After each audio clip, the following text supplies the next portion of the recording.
नमस्कार दोस्तों, mentor fluent YouTube channel पर Hindi audio book summary Krishna के 200 प्लस चौंकाने वाले सत्य पुस्तक के ऑडियो बुक समरी में आपका स्वागत है। एपिसोड 26। कृष्ण का पांडवों से क्या रिश्ता था।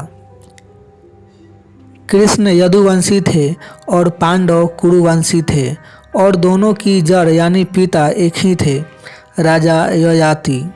जैसे जैसे पीढ़ियां आगे बढ़ती गई, दोनों के बीच गोत्र का भेद भी बढ़ता गया और उनमें वैवाहिक संबंध भी बनने लगे। हस्तिनापुर के राजा शांतनु के एक बड़े भाई थे जो बाहिलक क्षेत्र, आज का पश्चिमी अफगानिस्तान में राज करते थे और ग्रंथों में वे बाहिलक नाम से ही प्रसिद्ध हैं। इस बाहिलक के परिवार की 5 बेटियां कृष्ण की सौतेली माता थी, जिनमें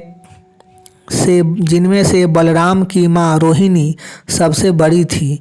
इसी संबंध के आधार पर विदुर जी वासुदेव जी को बहनोई कहा करते थे।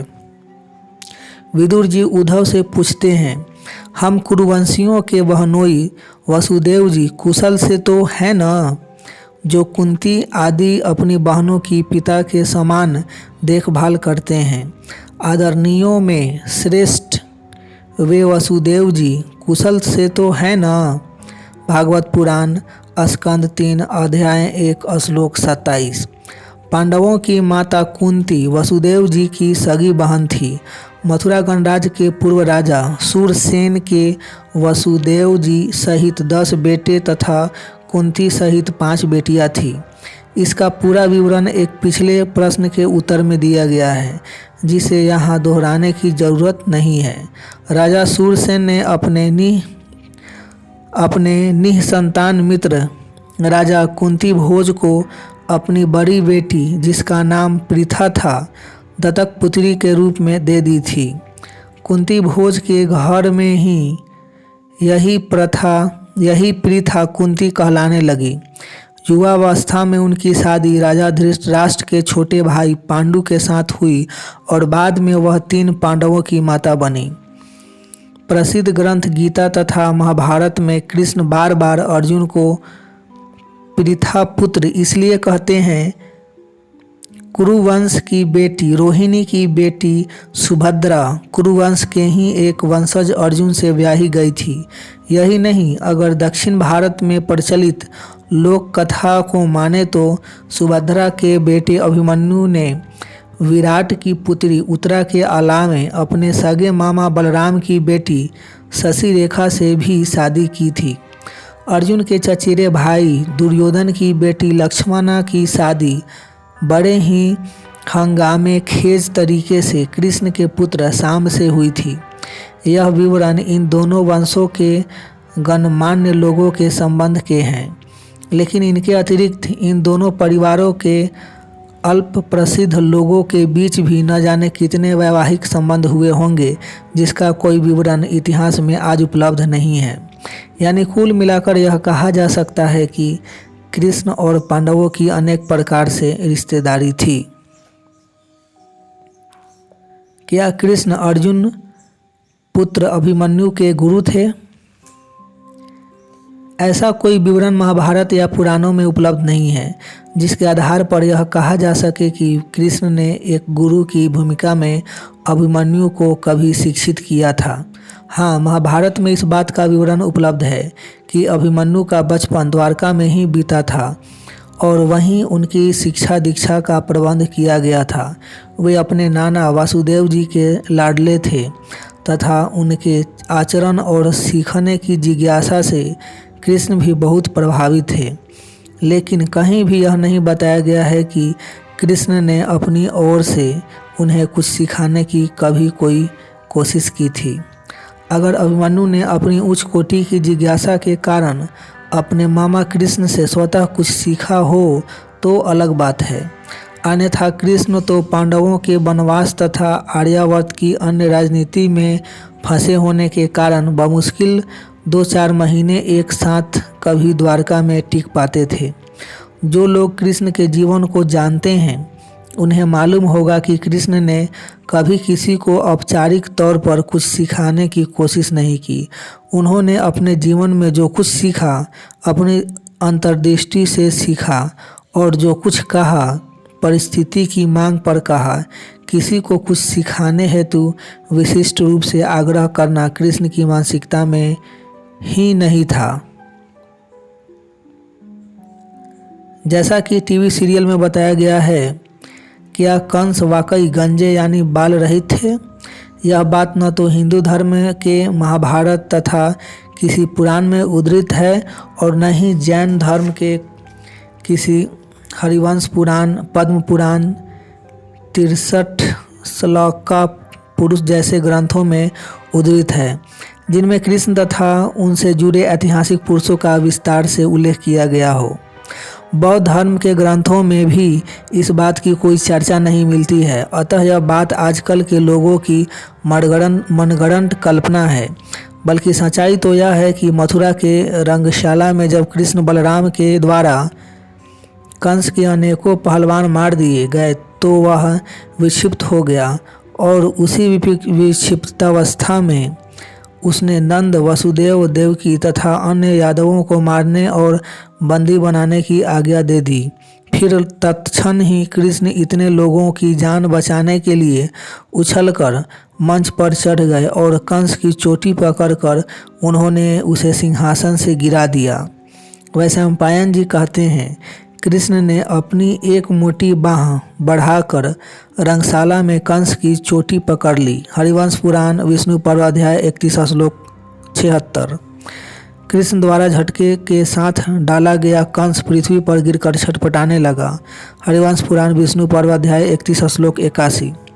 कंस अत्यंत पीड़ायुक्त शोचनीय अवस्था में पड़ गया था। कृष्ण पुनः बलपूर्वक उसके सिर के बाल पकड़कर उस विशाल प्रांगण में उसे घसीटने लगे।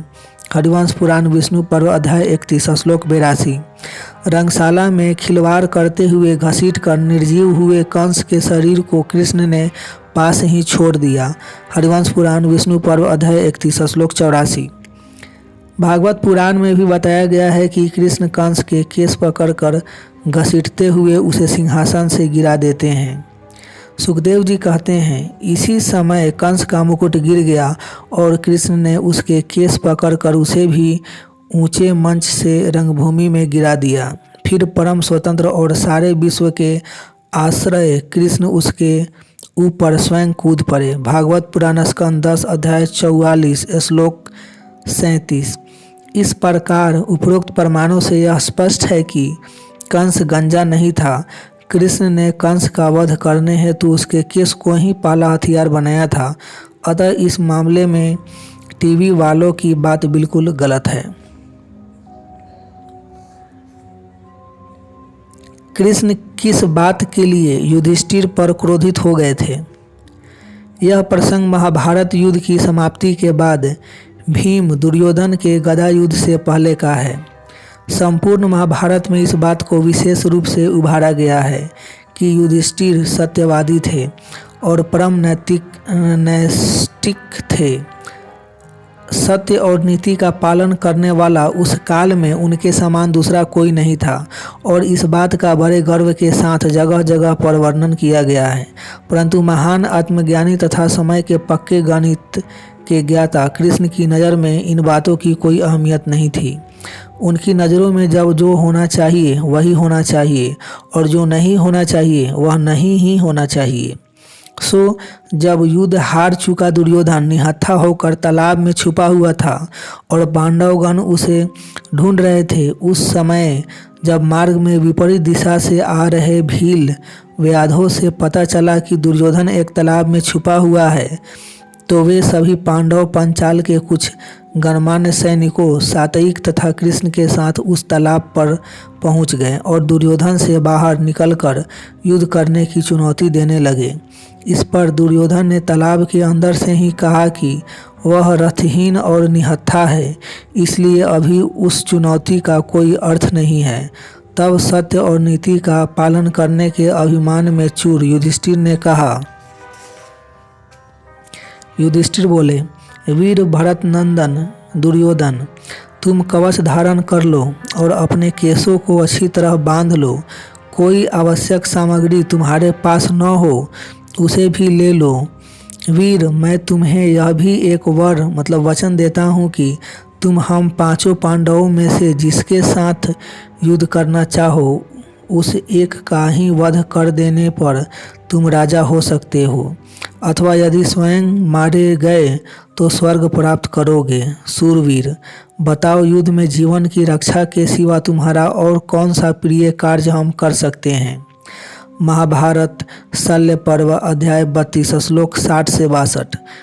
युधिष्ठिर की इसी बात पर कृष्ण क्रोधित हो गए कि पांडवों में से किसी एक को चुनने तथा उसे मार डालने पर हस्तिनापुर का राज पाने का वचन देना बेवकूफ़ी नहीं तो और क्या है। कृष्ण ने डांटते हुए कहा, युधिष्ठिर, यदि यह दुर्योधन युद्ध में आपको, अर्जुन को या नकुल या सहदेव को चुन ले तो क्या होगा। आपने ऐसी दुस्साहसपूर्ण बात कैसे कह डाली कि तुम हम में से किसी एक को मारकर ही हस्तिनापुर के राजा हो जाओगे। मैं नहीं मानता कि आप लोग युद्ध में गदाधारी दुर्योधन का सामना कर सकते हैं। राजन, इसने भीमसेन का वध करने की इच्छा से उनकी लोहे की मूर्ति के साथ 13 वर्षों तक गदा युद्ध का अभ्यास किया है। अब हम लोग कैसे कार्य करें। आपने अभिमानवश यह दुस्साहस कर डाला है। मैं भीमसेन के सिवा किसी को भी दुर्योधन के लायक नहीं समझता हूँ, और दिक्कत यह कि उन्होंने भी ज़्यादा अभ्यास नहीं किया है। इस समय आपने जुए का खेल फिर शुरू कर दिया है, लेकिन आपका यह जुआ शकुनी के जुए से कहीं अधिक भयंकर है।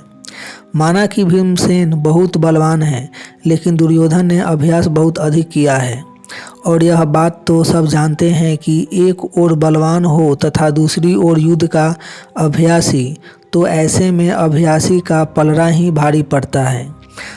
आपने अपने शत्रु को भी अपने समान मजबूत स्थिति में ला दिया है। आपने खुद को तो संकट में फंसाया ही है, हम लोगों को भी कठिनाई में डाल दिया है। भला कौन ऐसा मूर्ख होगा जो सब शत्रुओं को जीत लेने के बाद जब एक ही बाकी रह जाए और वह भी संकट में पड़ा हो तो उसके साथ अपने हाथों में आए हुए राज्य को दांव पर लगाकर हार जाए। कौन ऐसा मूर्ख होगा जो इस परिस्थिति में एक के साथ युद्ध करने की शर्त रखकर लड़ना पसंद करे। मैं संसार में किसी भी शूरवीर को, चाहे वह देवता ही क्यों न हो, ऐसा नहीं देखता जो आज दुर्योधन को गदा युद्ध में हरा सके। आप भीम, अर्जुन, नकुल या सहदेव कोई भी भाई न्यायपूर्वक नियम के अनुसार गदा युद्ध करके दुर्योधन को नहीं हरा सकते, क्योंकि इसने बहुत अधिक अभ्यास किया है। युधिष्ठिर, जब अवस्था ऐसी है तब आपने यह कैसे कह दिया कि तुम गदा द्वारा युद्ध करो और हम में से किसी एक को मारकर राजा हो जाओ। अगर गदा युद्ध का भार भीमसेन पर ही डाला जाए तो भी मुझे संदेह है, क्योंकि दुर्योधन का अभ्यास अधिक है। फिर भी आपने एक बार नहीं बार बार दोहराते हुए कहा है कि तुम हम लोगों में से एक को मारकर भी राजा हो जाओ। अतः यह बात निश्चित रूप से सिद्ध हो चुकी है कि राजा पांडु और कुंती देवी की संतानें राज्य भोगने के अधिकारी ही नहीं हैं। विधाता ने उन्हें अनंत काल तक वनवास करने अथवा भीख मांगने के लिए ही पैदा किया है। महाभारत शल्य पर्व अध्याय 33 श्लोक 1 से 17। इसके बाद भीम अपनी वीरता तथा दुर्योधन से पुरानी शत्रुता का भरोसा दिलाकर कृष्ण को शांत करने का प्रयास करते हैं। मिलेंगे नेक्स्ट एपिसोड में, तब तक अपना ढेर सारा ख्याल रखिए, लाइफ को एंजॉय कीजिए, मस्त रहिए। आपका कीमती समय देने के लिए आपका बहुत बहुत धन्यवाद।